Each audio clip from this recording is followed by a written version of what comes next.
നമസ്കാരം. എല്ലാ കൃഷിദർശൻ പ്രേക്ഷകർക്കും ഇന്നത്തെ തത്സമയ ഫോണിൻ പരിപാടിയിലേക്ക് സ്വാഗതം. കറവ മാടുകളുടെ മഴക്കാല പരിചരണം എന്നുള്ളതാണ് ഇന്നത്തെ വിഷയം. ഇതിനെപ്പറ്റി നമ്മളടുത്ത് സംസാരിക്കുന്നതിനും പ്രേക്ഷകരുടെ സംശയങ്ങൾക്ക് മറുപടി പറയുന്നതിനും എത്തിയിട്ടുള്ളത് ഡോക്ടർ ടി.പി. സേതുമാധവൻ അവർകളാണ്. അദ്ദേഹം വയനാട് പൂക്കോട് വെറ്റിനറി സർവകലാശാലയിലെ സംരംഭത്വ വിജ്ഞാന വ്യാപനത്തിൻ്റെ ഡയറക്ടർ കൂടിയാണ്. ഒരു നല്ല കാർഷിക മേഖലയിലെ അറിയപ്പെടുന്ന ഒരു വ്യക്തിയാണ്. ഫാം ജേർണലിസ്റ്റാണ്. ഇങ്ങനെ ഒട്ടനവധി ബഹുമുഖ പ്രതിഭയുള്ള ഒരു വ്യക്തിത്വമാണ് ഡോക്ടർ ടി.പി. സേതുമാധവൻ. അദ്ദേഹത്തോട് നമുക്ക് ഇന്നത്തെ കാര്യങ്ങൾ ചോദിച്ച് മനസ്സിലാക്കാം. സാർ, മഴക്കാലം ഇപ്പം തന്നെ നേരത്തെ എത്തിക്കഴിഞ്ഞിരിക്കുന്നു. ഈ കാലവർഷം തുടങ്ങുന്നതിന് മുമ്പ് തന്നെ ശരിക്കും പറഞ്ഞു കഴിഞ്ഞാൽ മനുഷ്യർക്കും അതുപോലെ ജന്തുക്കൾക്കുമെല്ലാം പുതിയ പുതിയ അസുഖങ്ങൾ വന്നു തുടങ്ങിയിട്ടുണ്ട്. അതേസമയം ഒരു വീട്ടിലെ ഗൃഹനാഥന് എന്തെങ്കിലും ഒരു അസുഖം വന്നു കഴിഞ്ഞാൽ ആ വീട്ടുകാർ അസ്വസ്ഥനാകും. അതുപോലെയാണ് ഒരു പശുപരിപാലകന് അവൻ്റെ ഒരു പശുവിന് എന്തെങ്കിലും അസുഖം വന്ന് നേരിട്ടാൽ അനുഭവിക്കുന്ന ദുരിതം. അവൻ്റെ ആകെക്കൂട്ടുള്ള ഒരു ആദായം എന്ന് പറയുന്നത് ഒരു പശുവിൽ നിന്നുള്ള പാലായിരിക്കും. അയാൾക്ക് എന്തെങ്കിലും ആ പാലിൻ്റെ കുറവ് വരികയോ അല്ലെങ്കിൽ ഒരു അസുഖം വരികയോ ചെയ്താൽ ആ കുടുംബം പട്ടിണിയായി പോകും. അപ്പം ഇങ്ങനെയുള്ള ഒരു അവസരത്തിൽ എന്തൊക്കെയാണ് ഈ മഴക്കാല പരിചരണത്തിൽ കാലിക്കർഷകർ ശ്രദ്ധിക്കേണ്ട കാര്യങ്ങൾ? താങ്കൾ സൂചിപ്പിച്ച പോലെ തന്നെ ഇപ്പം കടുത്ത വേനലിന് ശേഷമുള്ള മഴക്കാലമാണ്. അപ്പോൾ കാലാവസ്ഥയിലുള്ള പെട്ടെന്നുള്ളൊരു വ്യതിയാനം, ഈ വ്യതിയാനം വരുമ്പോൾ കന്നുകാലികളുടെ ഉൽപ്പാദനം നിലനിർത്താൻ വേണ്ടിയിട്ട് നിരവധി കാര്യങ്ങൾ ചെയ്യേണ്ടതുണ്ട്. ഒന്നാമത്തെ ഒരു പ്രധാനപ്പെട്ട കാര്യം, കേരളത്തെക്കുറിച്ച് പറയുകയാണെങ്കിൽ ഏതാണ്ട് 95% സങ്കര ഇനം കറവ പശുക്കളുണ്ട്. മുൻകാലങ്ങളിൽ നമുക്ക് കൂടുതലുണ്ടായിരുന്നത് നാഴി പാചിരുന്ന നാടൻ പശുക്കളായിരുന്നു. ഇപ്പോൾ ഏതാണ്ട് ഇത്രയും സങ്കരയിനം പശുക്കളുണ്ടാകുമ്പോൾ അതിൻ്റെ പരിചരണത്തിലും അതുപോലെ തീറ്റക്രമത്തിലും രോഗനിയന്ത്രണത്തിലൊക്കെ ഒരുപാട് കാര്യങ്ങൾ ശ്രദ്ധിക്കേണ്ടതുണ്ട്. അപ്പോൾ മഴക്കാലത്ത് പാലുൽപാദനം നിലനിർത്താനും ഒരുപക്ഷെ തീറ്റച്ചെലവ് കുറക്കാൻ പറ്റുന്നൊരു സമയം കൂടിയാണ് മഴക്കാലം. യഥേഷ്ടം പച്ചപ്പുല്ല് ലഭിക്കും. പച്ചപ്പുല്ല് ലഭിക്കുമ്പോൾ തീറ്റച്ചെലവ് കുറക്കാം. 1 കിലോഗ്രാം കാലിത്തീറ്റയ്ക്ക് പകരമായിട്ട് 10 കിലോഗ്രാം പച്ചപ്പുല്ല് നൽകിയാൽ മതി. അപ്പോൾ പാലുൽപാദനം വർദ്ധിപ്പിക്കും. പക്ഷേ അതോടനുബന്ധിച്ച് ഇതുമായി ബന്ധപ്പെട്ട രോഗങ്ങൾ, അത് തീറ്റക്രമവുമായി ബന്ധപ്പെട്ടതാവാം, പരിചരണവുമായിട്ട് ബന്ധപ്പെട്ടതാവാം, അല്ലെങ്കിൽ അതുമായി കാലാവസ്ഥ വ്യതിയാനവുമായി ബന്ധപ്പെട്ട രോഗങ്ങൾ വളരെ കൂടുതലാണ്. അപ്പോൾ കർഷകൻ ശ്രദ്ധിക്കേണ്ട പ്രധാനപ്പെട്ട കാര്യം പരിചരണത്തിലെ അപാകതകൾ പരമാവധി പരിഹരിക്കുക എന്നുള്ളതാണ്. പരിചരണം എന്നതിലെ പ്രധാനപ്പെട്ട കാര്യം നോക്കേണ്ടത്, മഴക്കാലത്താണ് കറവ പശുക്കളിൽ ഏറ്റവും കൂടുതൽ അകിടിവീക്കം കാണപ്പെടുന്നത്. അകിടിവീക്കത്തെക്കുറിച്ച് പറയുകയാണെങ്കിൽ രാജ്യത്തെ ഒരു വർഷം ഏതാണ്ട് 7000 കോടി രൂപയുടെ സാമ്പത്തിക നഷ്ടമാണ് അകിടിവീക്കം മൂലം ഉണ്ടാകുന്നത്. ഈ അകിടിവീക്കം ഇന്ത്യ ഒട്ടാകെ. അകിടിവീക്കം എന്ന് വെച്ചാൽ കറവ പശുക്കളുടെ ഈ മുൻകാലങ്ങളിൽ എപ്പോഴും നമ്മൾ പറയായിരുന്ന കറവ പശുക്കൾക്ക് പ്രസവിച്ച ഉടനെ വരുന്നൊക്കെ പറയായിരുന്നു. ഇപ്പോഴതൊന്നുമല്ല, എല്ലാ കാലാവസ്ഥയിലും അകിടിവീക്കം കൂടുതലായിട്ട് വരും. പക്ഷേ മഴക്കാലത്ത് അകിടിവീക്കത്തിൻ്റെ നിരക്ക് വളരെ കൂടുതലാണ്. ഇതിൻ്റെ കാരണം മറ്റൊന്നുമല്ല, വൃത്തിഹീനമായ തൊഴുത്ത്, അതുപോലെ തന്നെ വെള്ളം കെട്ടിക്കിടക്കുക. തൊഴുത്തിൻ്റെ കാര്യം പറഞ്ഞപ്പോൾ എനിക്ക് ഒരു സംശയം വരുന്നുണ്ട്. അപ്പോൾ ഈ തൊഴുത്തെന്ന് പറയുമ്പം പണ്ടത്തെ തൊഴുത്തെന്ന് പറയുമ്പോൾ ഒരു സാധാരണ ഒരു 4-5 പശുക്കളെ വളർത്തുന്നവരാണെങ്കിൽ എന്തെങ്കിലും ഒരു കൂര പോലെ വെച്ച് കെട്ടുക. ആ കൂര വെച്ച് കെട്ടുമ്പോൾ അകത്ത് ചോർന്ന് വലിക്കാം, അല്ലെങ്കിൽ തറ ശരിയായിട്ട് കാണില്ല. ഇതിൽ നിന്ന് ഈ തൂവാന വെള്ളം ഇങ്ങോട്ട് അകത്ത് കയറി പോകും. എപ്പോഴും തൊഴുത്തെന്ന് പറയുന്നത് ജലാംശം കൂടിയ ഒരു ഇതായിരിക്കും, അല്ലെങ്കിൽ വെള്ളം കൂടിയ ചെളിയും വെള്ളവും ചാണകമായിട്ടൊക്കെ ഒരു സാഹചര്യമാണ് ഉണ്ടാകുന്നത്. അപ്പം അതിന് എന്താണ് ഈ തൊഴുത്ത് നിർമ്മാണത്തിലും വേറെ എന്തെങ്കിലും ശ്രദ്ധിക്കേണ്ട വരുമല്ലോ? അല്ല, ഞാൻ നേരത്തെ പറഞ്ഞ പോലെ തന്നെ ഞാൻ മുഴുവനാക്കിയിട്ടില്ല. അകിടിവീക്കത്തിൻ്റെ കാര്യത്തിൽ തന്നെ തൊഴുത്ത് ഒരു പ്രധാനപ്പെട്ട ഘടകമാണ്. ഇപ്പം താങ്കൾ സൂചിപ്പിച്ചതുപോലെ പരമ്പരാഗത രീതിയിലുള്ള വെള്ളം കെട്ടി നിൽക്കുന്ന തൊഴുത്തുകളൊക്കെ ആകുമ്പോൾ രോഗാണുക്കൾ പെരുകാനും അകിടിവീക്ക രോഗലക്ഷണം വരാനുള്ള സാധ്യത വളരെ കൂടുതലാണ്. അപ്പോൾ ചെയ്യേണ്ട ഒരു പ്രധാനപ്പെട്ട കാര്യം, തൊഴുത്തിൻ്റെ മേൽക്കൂര എന്തും ആവട്ടെ, ഓടാകട്ടെ, ഓലയാകട്ടെ, ലൈറ്റ് റൂഫിംഗ് എന്തും ആയിക്കോട്ടെ, പക്ഷേ തറ കോൺക്രീറ്റ് ചെയ്യണം. അടുത്ത കാലത്ത് നമ്മൾ നടത്തിയ ഒരു പഠനത്തിൽ കേരളത്തിലെ ഒരു പഞ്ചായത്തിൽ കറവ പശുക്കളിൽ വളരെ കൂടുതലായിട്ട് അകിടിവീക്കത്തിൻ്റെ നിരക്ക് കാണപ്പെടുന്നു. വളരെ കൂടുതലായിരുന്നു. എല്ലാ കാര്യങ്ങളും നോക്കിക്കഴിഞ്ഞപ്പോൾ അവിടുത്തെ ആ പഞ്ചായത്തിലെ തൊഴുത്ത് നോക്കിയപ്പോൾ ഏതാണ്ട് 75% തൊഴുത്തിൻ്റെ നിലത്ത് യഥേഷ്ടം കുഴികളാണ്. ഈ കുഴികളിൽ വെള്ളം കെട്ടി കിടക്കുന്നു, അതിൽ രോഗാണുക്കൾ പെരുകുന്നു, അകിടുവീക്കം വരുന്നു. പക്ഷേ ആ പഞ്ചായത്തിൽ ചെറിയൊരു ഇൻ്റർവെൻഷനിലൂടെ തൊഴുത്തിൻ്റെ നിലം കോൺക്രീറ്റ് ചെയ്യാനുള്ള ഒരു പദ്ധതി നടപ്പിലാക്കിയപ്പോൾ അകിടുവീക്കത്തിൻ്റെ നിരക്ക് ഏതാണ്ട് 95% കുറഞ്ഞു. അപ്പോൾ ഏതാണ് അകിടുവീക്കത്തിന് കാരണം? അപ്പോൾ എല്ലാ അർത്ഥത്തിലും തൊഴുത്തിൻ്റെ നിലം വളരെ വൃത്തിയാക്കണം. വളക്കുഴി തൊഴുത്തിൻ്റെ അടുത്ത് തന്നെ വേണം. മാത്രമല്ല ചാണകം ഏതാണ്ട് തൊഴുത്തിൽ തന്നെ കൂട്ടിയിടുന്ന ഒരു ലക്ഷണമൊക്കെ ഉണ്ട്. അങ്ങനെയൊക്കെ വരുമ്പോൾ അതിലൂടെ രോഗാണുക്കൾ പകരാനുള്ള സാധ്യത വളരെ കൂടുതലാണ്. അപ്പോൾ തൊഴുത്ത് വൃത്തിയാക്കുക, തൊഴുത്തിൻ്റെ നിലം കോൺക്രീറ്റ് ചെയ്തിരിക്കണം. തൊഴുത്ത് കഴുകാനായിട്ട് അധികം ചിലവുള്ള രോഗാണുനാശിനികളൊന്നും ഉപയോഗിക്കേണ്ട. കുമ്മായമോ ബ്ലീച്ചിങ് പൗഡറോ ഒക്കെ ഉപയോഗിക്കാം. ആഴ്ചതോറും 1-2 തവണ വളക്കുഴിയിൽ ഇടവിട്ട് കുമ്മായം വിതറുക. അപ്പോൾ ഇതിലൂടെയുള്ള രോഗാണുക്കളും ഒരു പരിധിവരെ നിയന്ത്രിക്കാം. പിന്നെയും അകിടുവീക്കം നിയന്ത്രിക്കാൻ അകിടുവീക്കത്തിന് നിരവധി കാരണങ്ങളുണ്ട്. ഏതാണ്ട് 200ഓളം രോഗാണുക്കളുണ്ട്. അപ്പോൾ ഒരു പ്രത്യേക രോഗാണു മാത്രമായെങ്കിൽ മാത്രമേ നമുക്കതിനെക്കുറിച്ച് വാക്സിനെ കുറിച്ചൊക്കെ ചിന്തിക്കാൻ പറ്റൂ. അതുകൊണ്ട് 200ഓളം രോഗാണുക്കളുള്ളതുകൊണ്ട് രോഗനിയന്ത്രണം വളരെ ബുദ്ധിമുട്ടുള്ള ഒരു കാര്യമാണ്. ഈ അകിടുവീക്കത്തിൻ്റെ പ്രാരംഭ ലക്ഷണം എന്താണ്? അകിടുവീക്കം പ്രധാനമായിട്ട് 3 രീതിയിൽ കണ്ടു തുടങ്ങും. കർഷകരെ സംബന്ധിച്ചിടത്തോളം ശ്രദ്ധിക്കാത്ത ഒരു പ്രധാനപ്പെട്ട കാര്യം ആദ്യത്തെ അകിടുവീക്കമാണ്. ഇതിനെ സബ് ക്ലിനിക്കൽ അകിടുവീക്കം എന്ന് പറയും. പ്രകടമായ രോഗലക്ഷണം ഒന്നും കാണാതെയുള്ള അകിടുവീക്കം. ഈ പ്രകടമായ രോഗലക്ഷണം കാണാതെയുള്ള അകിടുവീക്കം വരുമ്പോൾ സാധാരണയായിട്ട് 10 ലിറ്റർ കറക്കുന്ന പശുക്കളുടെ പാലുൽപാദനം ദിവസേന ഒരു 1/2 ലിറ്ററോ 1/4 ലിറ്ററോ ഇങ്ങനെ പതിവായിട്ട് കുറഞ്ഞു വരും. കർഷകർ ഇത് അത്ര ശ്രദ്ധിക്കില്ല. അവർ വിചാരിക്കും ഇത് തീറ്റയുടെ വ്യതിയാനം കൊണ്ടാണെന്ന് പറഞ്ഞിട്ട് അവർ അല്പം തീറ്റ കൂട്ടി കൊടുക്കും. ഇതിങ്ങനെ 1-2 ആഴ്ച വരെ ഇങ്ങനെ വന്നുകൊണ്ടിരിക്കും. ഈ സമയത്ത് പാലിലാണെങ്കിൽ പ്രകടമായ രോഗലക്ഷണങ്ങൾ കാണുകയും ചെയ്യില്ല. ഇതിനാണ് സബ് ക്ലിനിക്കൽ രോഗാവസ്ഥ എന്ന് പറയുന്നത്. ഈ സബ് ക്ലിനിക്കൽ രോഗാവസ്ഥയാണ് ഇന്ത്യയിലെ കറവ പശുക്കളിൽ കൂടുതലായിട്ട് കാണപ്പെടുന്നത്. കർഷകൻ ശ്രദ്ധിക്കുന്നുമില്ല. ഇപ്പോൾ ഇത് കഴിഞ്ഞ് പക്ഷേ ഈ സബ് ക്ലിനിക്കൽ രോഗാവസ്ഥ കർഷകൻ ഓരോ മുലക്കാമ്പിലെയും പാൽ ഉള്ളം കൈയിലേക്ക് കറന്നിട്ട് ജസ്റ്റ് ഒന്ന് രുചിച്ച് നോക്കിക്കഴിഞ്ഞാൽ ഉപ്പുരസം കാണപ്പെടുന്നുണ്ടെങ്കിൽ ഈ തിരിച്ചറിയാം. അപ്പം വളരെ എളുപ്പത്തിൽ തന്നെ ചികിത്സിച്ച് ഭേദമാക്കുകയും ചെയ്യാം. പ്രാരംഭകാലത്ത് മഴക്കാലത്താണ് ഇത് രോഗലക്ഷണങ്ങൾ വളരെ കൂടുതലായിട്ടാണ്. രോഗലക്ഷണങ്ങളില്ല, ഇത് സബ് ക്ലിനിക്കൽ രോഗാവസ്ഥയിലുള്ള പ്രകടമായ രോഗലക്ഷണങ്ങൾ ഒന്നും കാണാതെയുള്ള അകിടുവീക്കം കൂടുതലായിട്ട് കാണപ്പെടുന്നു. ഇത് കഴിഞ്ഞാൽ പ്രകടമായ രോഗലക്ഷണങ്ങൾ പല രീതിയിലായിട്ടും വരും. ചിലപ്പോൾ അതികഠിനാവസ്ഥയിലുള്ള അകിടുവീക്കമുണ്ട്. അതികഠിനാവസ്ഥയിലുള്ള അകിടുവീക്കം എന്ന് പറഞ്ഞാൽ പശുക്കൾക്ക് നല്ല പനിയുണ്ടാവും, മുലക്കാമ്പും അകിടുകളും നല്ല നീർക്കെട്ട് കാണും, തൊട്ടാൽ നല്ല വേദന ഉണ്ടാവും, നടക്കാൻ ബുദ്ധിമുട്ടുണ്ടാവും, കറക്കാൻ സമ്മതിക്കില്ല. അതുപോലെ തന്നെ ചില സമയത്ത് തീരെ എഴുന്നേക്കാൻ ബുദ്ധിമുട്ടുണ്ടാവും, നല്ല പനിയും ഉണ്ടാവും. ഇതിന് അതികഠിനാവസ്ഥയിലുള്ള അകിടുവീക്കം എന്നാണ് പറയുക. ഇത് വളരെ പെട്ടെന്ന് തന്നെ ചികിത്സിപ്പിക്കണം. ചികിത്സിപ്പിച്ചില്ലെങ്കിൽ എന്താ പ്രശ്നം എന്ന് വെച്ചാൽ ചിലപ്പോൾ പശുക്കൾ പെട്ടെന്ന് രോഗം ബാധിച്ച് മരണപ്പെടാൻ പോലും സാധ്യതയുണ്ട്. ഇനി വേറൊരു അകിടുവീക്കമുണ്ട്. ഇതിനെ മന്ദഗതിയിലുള്ള അകിടുവീക്കം എന്നാണ് പറയുക. മന്ദഗതിയിലുള്ള അകിടുവീക്കം എന്ന് പറഞ്ഞാൽ ഞാനിപ്പോൾ ഈ അതികഠിനാവസ്ഥയിലുള്ള അകിടുവീക്കത്തിൽ പാല് ചിലപ്പോൾ ചാര നിറത്തിലോ വെള്ളം പോലെയൊക്കെ ആയിരിക്കും പാലിൻ്റെ നിറം.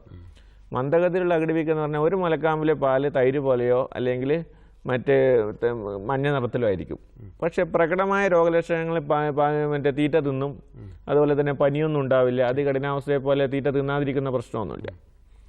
ഈ രോഗത്തിൽ ആ രോഗം ബാധിച്ച മുലക്കാമ്പിൻ്റെ ഭാഗത്ത് ചെറുതായിട്ടൊരു കല്ലിപ്പ് കാണും. ഇതാണ് മന്ദഗതിയിലുള്ള അകിടുവീക്കം. ഈ അകിടുവീക്കം വന്നു കഴിഞ്ഞാൽ കർഷകർക്കൊരു തെറ്റിദ്ധാരണയുണ്ട്. അകിടുവീക്കം വന്നു കഴിഞ്ഞാൽ രോഗത്തെ നിയന്ത്രിക്കാനായിട്ട് ഉടനെ ആൻറ്റിബയോട്ടിക് മരുന്നുകൾ നൽകണം. ആൻറ്റിബയോട്ടിക് മരുന്നുകളായ കുത്തിവെപ്പുകൾ, ഇഞ്ചക്ഷൻ നൽകണം. കർഷകർക്കൊരു തെറ്റിദ്ധാരണയുണ്ട്. ഈ കുത്തിവെപ്പുകൾ നൽകി കഴിഞ്ഞാൽ പാല് കുറയോ എന്നുള്ളൊരു തെറ്റിദ്ധാരണയുണ്ട്. ഇത് കർഷകർ എന്ത് ചെയ്യും? 4-5 ദിവസം അകിടുവീക്കം വന്നാൽ തണുത്ത വെള്ളമൊക്കെ തളിച്ച് വെച്ച് ഇങ്ങനെ 3-4 ദിവസം ചിലപ്പോൾ കറവക്കാരൻ ചിലപ്പോൾ പറയും ചെയ്യും ഇവരോട്, നിങ്ങൾ ഡോക്ടറെ വിളിച്ച് ഇഞ്ചക്ഷൻ ഒന്നും എടുപ്പിക്കണ്ട, ഇഞ്ചക്ഷൻ എടുത്തു കഴിഞ്ഞാൽ പാല് കുറയുന്നു പറയും. പക്ഷേ യഥാർത്ഥത്തിൽ കാര്യം എന്താണ്? ഇഞ്ചക്ഷൻ എടുത്തിട്ടല്ല പാല് കുറയുന്നത്. ഇപ്പം 5-6 ദിവസം കഴിയുമ്പോൾ കറവക്കാരൻ പറയും രക്ഷയില്ലെങ്കിൽ ഡോക്ടറെ പോയി വിളിച്ചോളൂ എന്ന് പറയും. ആ സമയമാകുമ്പോഴേക്ക് മുലക്കാമ്പിൽ നല്ല അകിടുവീക്കം വന്ന് കണ്ടു. അപ്പോൾ അകിടുവീക്ക രോഗലക്ഷണങ്ങൾ ശ്രദ്ധയിൽപ്പെട്ട ഉടനെ തന്നെ ഏറ്റവും അടുത്തുള്ള മൃഗാശുപത്രിയിലെ വെറ്ററിനറി സർജൻ്റെ സേവനം തേടുക. അദ്ദേഹം നിഷ്കർഷിക്കുന്നത് പോലെ നിശ്ചിത ദിവസങ്ങളിൽ ആൻറ്റിബയോട്ടിക് ഇഞ്ചക്ഷനുകൾ നൽകണം.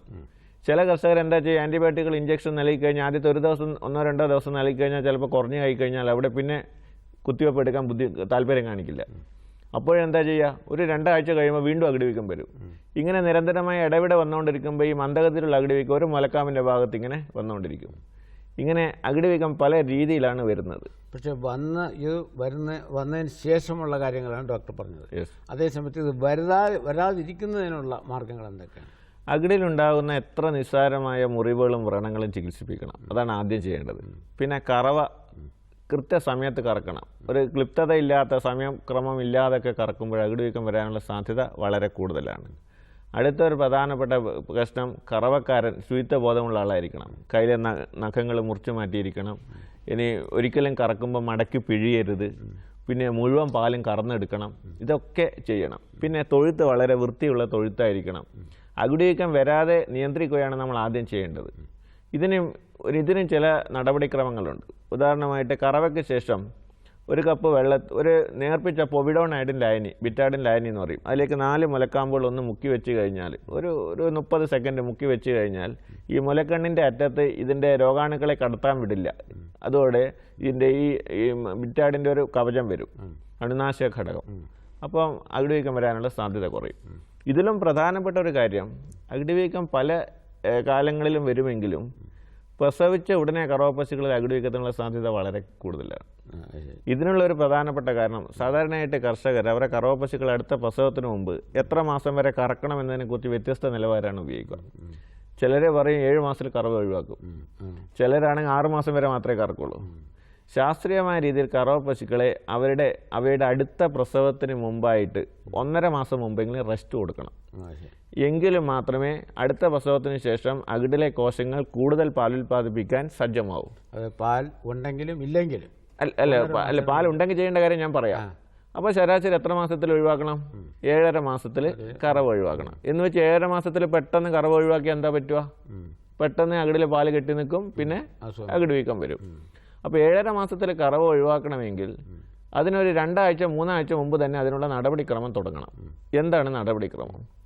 തീറ്റ കൊടുത്താലാണ് പാലുൽപാദനം വരുന്നത്, അല്ലേ? അപ്പം ഒരു 2 ആഴ്ച 3 ആഴ്ച മുമ്പ് തന്നെ പാലുൽപാദനത്തിന് വേണ്ടി നൽകുന്ന തീറ്റ ഒഴിവാക്കണം. അതായത് ഗർഭിണികളായ പശുക്കൾക്ക്, കറവ പശുക്കൾക്ക് നമ്മൾ നൽകുന്ന തീറ്റ എന്ന് പറഞ്ഞാൽ നിലനിൽപ്പിനായിട്ട് ഏതാണ്ട് 2 കിലോ തീറ്റ കൊടുക്കും. ഓരോ 2.5 ലിറ്റർ പാലിനും 1 കിലോ തീറ്റ കൊടുക്കും. ഇനി 6 മാസത്തിന് മേൽ ചെനയുള്ള പശുക്കളാണെങ്കിൽ 1 കിലോ തീറ്റ കൂടുതലായിട്ട് കൊടുക്കും. ഈ പാലുൽപാദനത്തിന് വേണ്ടി നൽകുന്ന തീറ്റ അങ്ങ് ഒഴിവാക്കും.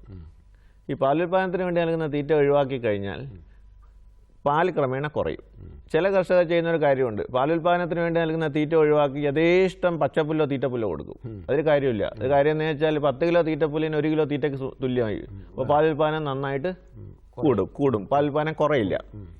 അപ്പോൾ ഇങ്ങനെ ചെയ്ത് കഴിഞ്ഞിട്ട് ദിവസേന 3 തവണ കറക്കുന്ന പശുക്കളാണെങ്കിൽ അത് 2 തവണയാക്കുക. 2 തവണ കറക്കുന്ന പശുക്കളാണെങ്കിൽ അത് 1 തവണയാക്കുക. അല്ലേ, പിന്നെ ക്രമേണ 2 ദിവസത്തിൽ 1 തവണ, ഇങ്ങനെ ക്രമമായി കുറച്ച് 3 ആഴ്ച കൊണ്ട് മാത്രമേ 7.5 മാസത്തിൽ കറവ് ഒഴിവാക്കൂ. ഇനി 7.5 മാസത്തിൽ കറവ് ഒഴിവാക്കണം എന്ന് ഡോക്ടർ പറഞ്ഞു എന്ന് വിചാരിച്ച് പെട്ടെന്ന് അങ്ങ് കറവ് ഒഴിവാക്കി കഴിഞ്ഞാൽ മുലക്കാമ്പിലും അകിടിലും പാൽ കെട്ടി നിൽക്കുകയും അകിട് വീക്കം വരാനുള്ള സാധ്യത വളരെ കൂടുകയും ചെയ്യും.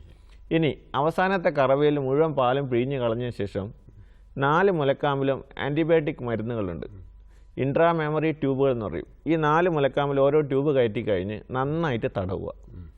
3 ആഴ്ച ഇടവിട്ടിട്ട് വീണ്ടും ഇത് റിപ്പീറ്റ് ചെയ്യുക.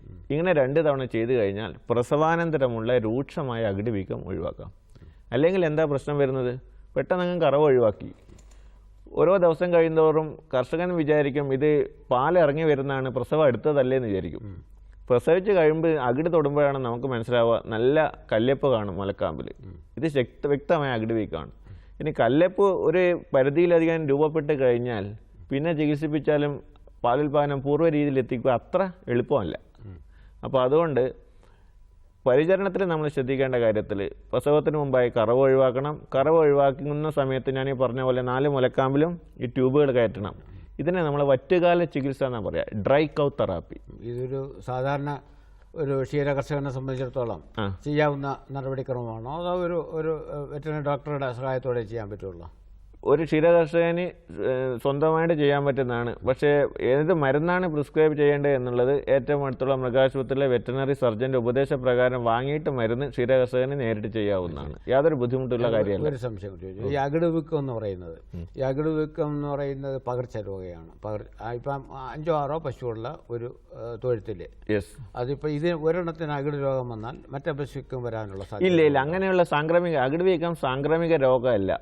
പക്ഷെ അകിട് വീക്കം ഒരു പശുവിന് വന്നതിലൂടെ മറ്റേന് വരാൻ സാധ്യതയില്ല എന്ന് വെച്ചാൽ ഒരു പക്ഷേ അകിട് വീക്കം ബാധിച്ച മുലക്കാമ്പിൻ്റെ പാല് കറന്നെടുത്തിട്ട് അത് ഉടനെ തന്നെ അതേ ആൾ തന്നെ മറ്റേ പശുവിനെ പോയി കറന്നാൽ ആ പശുവിന് അകിട് വീക്കം വരാനുള്ള സാധ്യതയുണ്ട്. അല്ലാതെ അന്യോന്യമുള്ള പകർച്ചവ്യാധി പോലെ കുളമ്പ് രോഗം പോലുള്ള പകർച്ചവ്യാധി ഒന്നുമല്ല. കറവക്കാരനാണ് ഇത് കറവക്കാരനിലൂടെ അകിടുവീക്കം വരാനുള്ള സാധ്യത വളരെ കൂടുതലാണ്. എപ്പോഴും അകിടുവീക്കത്തിനുള്ള ഒരു സാധ്യത കേരളത്തിലെ പശുക്കളെന്ന് വെച്ചാൽ പാലുൽപാദനം വളരെ കൂടുതലാണ്, സങ്കരയിനം പശുക്കളിലാണ്. വൃത്തിയില്ലാത്ത തൊഴുത്തുമായിരിക്കും, കൃത്യസമയത്ത് കറക്കുകയുമില്ല. ഇങ്ങനെ വരുമ്പോഴാണ് അകിടുവീക്കത്തിനുള്ള സാധ്യത വളരെ കൂടുന്നത്. വൃത്തിഹീനമായ അന്തരീക്ഷത്തിലാണ് ഇത് പശു വളരുന്നതെങ്കിൽ തീർച്ചയായിട്ടും ഈ അകിടുവീക്കം ഉണ്ടായത് തന്നെ. ഇങ്ങനെ അകിടുവീക്കം വന്നു കഴിഞ്ഞാലോ, ഏതാണ്ട് നല്ല പാലുൽപാദനമുള്ള ഒരു പശുവിന് പ്രസവിച്ചു കഴിഞ്ഞ ഉടനെ അകിടുവീക്കം വന്നു കഴിഞ്ഞാൽ പാലുൽപാദനം കുത്തനെ കുറയും. പിന്നെ ഒരു ക്ഷീര കർഷകരെ സംബന്ധിച്ചിടത്തോളം, ഒരു സ്വയം തൊഴിൽ സംരംഭമായിട്ട് പശുവിനെ വളർത്തുന്ന കർഷകരെ സംബന്ധിച്ചിടത്തോളം ഭയങ്കര ഇതുമായിട്ട് വലിയ നഷ്ടവും വരും. ശരി. ഈ ഇപ്പോൾ നമ്മൾ പറഞ്ഞ അകിടുവീക്കത്തിനെ പറ്റി മാത്രമേ പറഞ്ഞിട്ടുള്ളൂ. അതേസമയത്ത് മറ്റു രോഗങ്ങൾ എന്തൊക്കെയാണ് വരുന്നത് സാറിന്? മഴക്കാലത്ത് പശുക്കളെ സംബന്ധിച്ചിടത്തോളം ദഹനക്കേട് വളരെ കൂടുതലാണ്. ദഹനക്കേടിനെന്ന് വെച്ചാൽ പശുക്കളിൽ ദഹനക്കേട് പല രീതിയിൽ വരും. ചിലപ്പോൾ നല്ല ശക്തിയായ വയറിളക്കം വരും, ചിലപ്പോൾ തീറ്റ തിന്നാതിരിക്കും. ഈ ദഹനക്കേടും വയറിളക്കവും ഒക്കെ വന്നു കഴിഞ്ഞാൽ പാലുൽപാദനം കുത്തനെ കുറയാനിട വരും. ദഹനക്കേടിന് നിരവധി കാരണങ്ങളുണ്ട്. ഒരു പക്ഷേ മഴക്കാലത്ത് കൂടിയ അളവിൽ പച്ചപ്പുല്ല് കൊടുക്കുമെന്ന് വിചാരിക്കുക. പച്ചപ്പുല്ല് വളരെ അളവിൽ കടുത്ത വേനലിന് ശേഷം കൂടുതൽ പച്ചപ്പുല്ല് ലഭിക്കുമ്പോൾ, ഈ പച്ചപ്പുല്ല് കൂടിയ അളവിൽ കഴിക്കുമ്പോൾ പശുക്കളിൽ സ്വാഭാവികമായും വയറിളക്കം ഉണ്ടാകും. പക്ഷേ പച്ചപ്പുല്ല് വെട്ടിയിട്ട് കൊടുക്കുമ്പോൾ പച്ചപ്പുല്ല് യഥേഷ്ടം മണ്ണൊക്കെ ഉണ്ടെങ്കിൽ വയറിളക്കത്തിനുള്ള സാധ്യത വളരെ കൂടുതലാണ്. അപ്പോൾ പച്ചപ്പുല്ല് നന്നായിട്ട് കഴുകിയിട്ട് പറ്റുമെങ്കിൽ മഴക്കാലത്തിനിടയിൽ അരമണിക്കൂറോ 1 മണിക്കൂറോ വെയിലുണ്ടെങ്കിൽ ചെറുതായിട്ട് വാട്ടി നൽകുന്നത് നല്ലതായിരിക്കും. അല്ലെങ്കിൽ പച്ചപ്പുല്ലിനോടൊപ്പം ചെറുതായിട്ട് വൈക്കോല് മിക്സ് ചെയ്യുക. വൈക്കോല് മിക്സ് ചെയ്ത് കൊടുക്കുന്നത് വളരെ നല്ലതാണ്. ഈ ദഹനക്കേട്, ഇത് കൂടാതെ ദഹനക്കേട് ഉണ്ടാവാൻ കാരണങ്ങളെന്ന് വെച്ചാൽ അശാസ്ത്രീയ തീറ്റക്രമമാണ്. അശാസ്ത്രീയ തീറ്റക്രമം എന്ന് വെച്ചാൽ നമ്മൾ പറയാത്ത പല തീറ്റകളും കൂടിയ അളവിൽ കൊടുക്കും. കൂടിയ അളവിൽ അരിക്കഞ്ഞി കൊടുക്കും. ചില കർഷകരാണെങ്കിൽ നെല്ല് പുഴുങ്ങിയ വെള്ളം കൊടുക്കും, അതിൻ്റെ കൂടെ അരിക്കഞ്ഞി കൊടുക്കും, അതിൻ്റെ കൂടെ നാളികേരം ചിരകിയിട്ടിട്ട് ഇതൊക്കെ കൊടുക്കുമ്പോൾ പശുക്കളിൽ അസിഡോസിസും ദഹനക്കേട് വളരെ കൂടുതലായിട്ട് വരും. പ്രസവം കഴിഞ്ഞാൽ ഉടനെ തന്നെ കഞ്ഞി വെച്ച് കൊടുക്കുന്ന ധാരാളം കർഷകരുണ്ട്. ഈ സ്വാഭാവികമായിട്ടും കുറഞ്ഞ അളവിൽ പശുക്കൾക്ക് കഞ്ഞി കൊടുത്തുകൊണ്ട് വലിയ ബുദ്ധിമുട്ട് ഇല്ല. പക്ഷേ ഇത് ചിലപ്പോൾ പ്രസവം കഴിഞ്ഞ ഉടനെ തന്നെ പശുക്കളോടുള്ള സ്നേഹം മൂത്തിട്ട് കൂടിയ അളവിൽ ഒരു 1.5 കിലോ അരിയുടെ കഞ്ഞി വെച്ച് കൊടുക്കുക, കൂടിയ അളവ് നെല്ല് പുഴുങ്ങിയ വെള്ളം അതിലേക്ക് ഒഴിക്കുക, 1-2 നാളികേരം ചിരകിയിടുക. ഇതൊക്കെ ചെയ്യുമ്പോൾ ദഹനക്കേട് സ്വാഭാവികമായും ചിലപ്പോൾ അസിഡോസിസിൻ്റെ രോഗം വരാൻ സാധ്യതയുണ്ട്. ചികിത്സിക്കാൻ പോലും സമയം കിട്ടാതെ പശു ചത്തുപോകാനിട വരും. അടുത്തൊരു പ്രധാനപ്പെട്ട കാര്യം ദഹനക്കേടിനും വയറിളക്കത്തിനും വിരബാധയാണ്. വിരബാധയ്ക്കുള്ള നിരവധി കാരണങ്ങളുണ്ട്. അപ്പോൾ സാധാരണയായിട്ട് കർഷകർക്ക് കന്നുകുട്ടികൾക്ക് വിരമരുന്ന് കൊടുക്കുന്നതിനെ കുറിച്ചിട്ട് നല്ല അവബോധമുണ്ട്. പക്ഷെ എല്ലാ കർഷകരും കറവ പശുക്കൾക്ക് വിരമരുന്ന കാര്യത്തിനെ കുറിച്ചിട്ട് അത്ര അവബോധമില്ല. അടുത്ത കാലത്തായിട്ട് വെറ്ററിനറി സർവകലാശാല നടത്തിയ പഠനത്തിൽ കറവ പശുക്കൾക്ക്, ചെനയുള്ള പശുക്കൾക്ക് 7ാമത്തെ മാസത്തിലും പ്രസവിച്ചിട്ട് 10ാമത്തെ ദിവസവും വിരമരുന്ന് നൽകിക്കഴിഞ്ഞാൽ ദഹനക്കേടും വയറിളക്കവും ഒഴിവാക്കുന്നതോടൊപ്പം പാലിലെ പ്രതിദിന അധിക വർധനവ് ഏതാണ്ട് 1.22 ലിറ്റർ, 1.25 ലിറ്ററിൻ്റെ വർധനവാണ് അധികം വരുന്നത്. അപ്പം വിരമരുന്ന് കൊടുക്കുന്നതുകൊണ്ട് വയറിളക്കവും അതുമായിട്ടുള്ള ദഹനക്കേട് ഒഴിവാക്കുക മാത്രമല്ല, ഇതുമായിട്ട് ബന്ധപ്പെട്ട പാലുൽപാദനം വർദ്ധിപ്പിക്കാൻ പോലും പറ്റും. പിന്നെ ഏത് പ്രായത്തിലുള്ള പശുക്കളും കൊടുക്കാം. അടുത്തൊരു പ്രധാനപ്പെട്ട കാര്യം പൂപ്പൽ വിഷബാധയാണ്. കാലിത്തീറ്റ കൊടുക്കുന്നു, ചില കർഷകർ പിണ്ണാക്കുകൾ കൊടുക്കുന്നു. ഈ കാലിത്തീറ്റയും കമ്പനി തീറ്റകളിൽ തന്നെ കൊടുക്കുന്നുണ്ട്. ഇത് കൊടുക്കുമ്പോഴൊരു പ്രധാനപ്പെട്ട കാര്യം എന്താ, ഈ തീറ്റയിൽ ഈർപ്പം തട്ടുമ്പോൾ പൂപ്പലുകൾ വളരാനുള്ള സാധ്യതയുണ്ട്. സാധാരണയായിട്ട് ഈർപ്പം തട്ടുമ്പോൾ ഈ തീറ്റയിൽ വരുന്നത് അസ്പർജില്ലസ് ഇനം പൂപ്പലുകളാണ്. ഈ പൂപ്പലുകൾ ഉണ്ടാക്കുന്ന ഒരു വിഷാംശമുണ്ട്, ഇതിനെ അഫ്ലാടോക്സിൻ എന്നാണ് പറയുക. ഈ അഫ്ലാടോക്സിൻ എന്നുള്ള വിഷാംശം പശുക്കളുടെ കരളിനെ ബാധിക്കുക. കരളിനെ ബാധിച്ചു കഴിഞ്ഞാൽ പശു തീറ്റ തിന്നാതിരിക്കും, ദഹനക്കേട് കാണിക്കും, പാലുൽപാദനം കുത്തനെ കുറയും. ചിലപ്പോഴാണെങ്കിൽ പശുക്കളുടെ ശരീരം അങ്ങ് ശോഷിച്ചുകൊണ്ടിരിക്കും. ചിലപ്പോൾ ചികിത്സിക്കാൻ പോലും സമയം കിട്ടിയെന്ന് വരില്ല. ഇതിനെ പൂപ്പൽ വിഷബാധ എന്ന് പറയാം. അപ്പോൾ ഈ പൂപ്പൽ വിഷബാധ നിയന്ത്രിക്കാനായിരിക്കണം മഴക്കാലത്ത് കർഷകർ ഏറ്റവും ശ്രദ്ധിക്കേണ്ടത്. ഇതിനുള്ള കാരണം, ഇത് ചെയ്യേണ്ടത് കാലിത്തീറ്റ എപ്പോഴും തണുത്ത കാറ്റടിക്കാത്ത മുറിയിൽ, ഈർപ്പം തട്ടാത്ത മുറിയിൽ മരപ്പലകയ്ക്ക് മുകളിൽ വെക്കണം. ഒരിക്കലും നിലത്ത് വെക്കരുത്.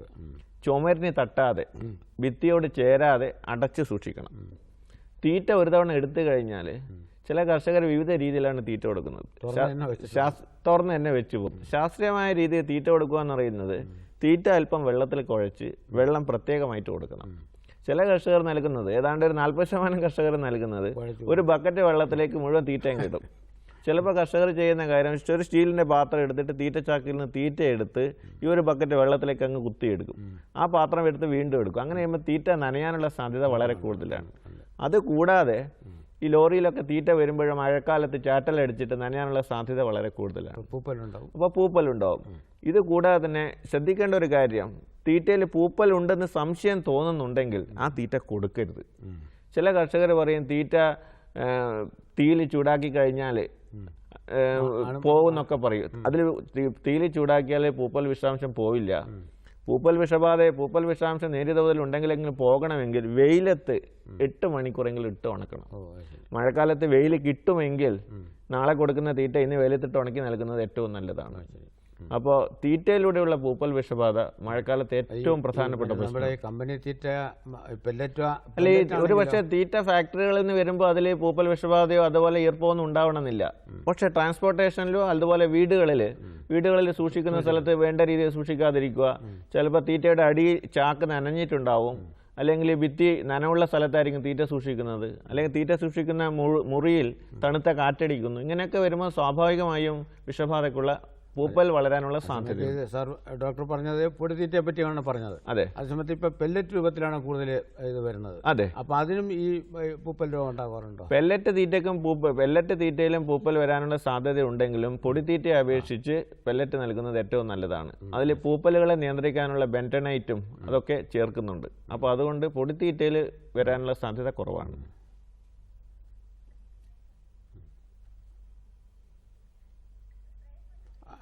ആയിക്കോട്ടെ.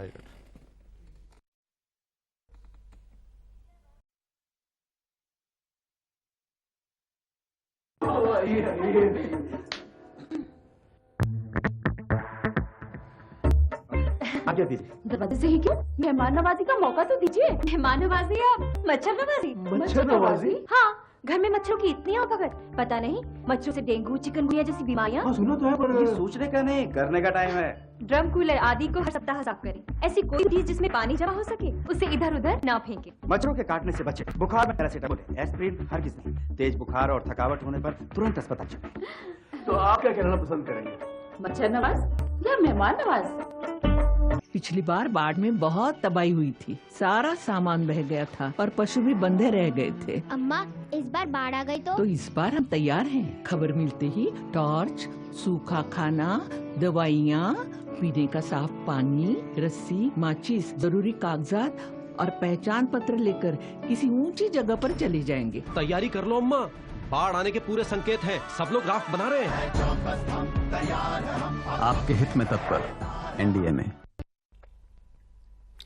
പരിപാടിയിലേക്ക് വീണ്ടും സ്വാഗതം. ഡോക്ടർ, നമ്മൾ ഈ പൂപ്പലിൻ്റെ കാര്യങ്ങൾ പറഞ്ഞുകൊണ്ടിരുന്നത്, അതേസമയത്ത് കുളമ്പ് രോഗം എന്ന് പറയുന്നത് വളരെ മാരകമായിട്ടുള്ളൊരു കുളമ്പ് രോഗമാണ്. ഇത് ഈ മഴക്കാലത്ത് എങ്ങനെയാണ് സ്വാധീനിക്കുന്നത് കന്നുകാലികളിലെ ഒരു വൈറസ് രോഗമാണ് കുളമ്പ് രോഗം. കുളമ്പ് രോഗം പേരിൽ തന്നെ വായ്ക്കകത്തും അതുപോലെ കുളമ്പുകൾക്കിടയിലും ആദ്യം കുമിളകൾ ഉണ്ടാകും, തുടക്കത്തിൽ പനിയുണ്ടാകും, പിന്നെ ആ കുമിളകൾ പൊട്ടി വ്രണങ്ങളാകും. വ്രണങ്ങളായി കഴിഞ്ഞാലോ പിന്നെ തീറ്റ എടുക്കാതിരിക്കും, ചിലപ്പോൾ അകിടിനെയും മുലക്കാമ്പിനെയും ബാധിക്കും. ചെനയുള്ള പശുക്കളാണെങ്കിൽ ഗർഭം അലസിപ്പോവും.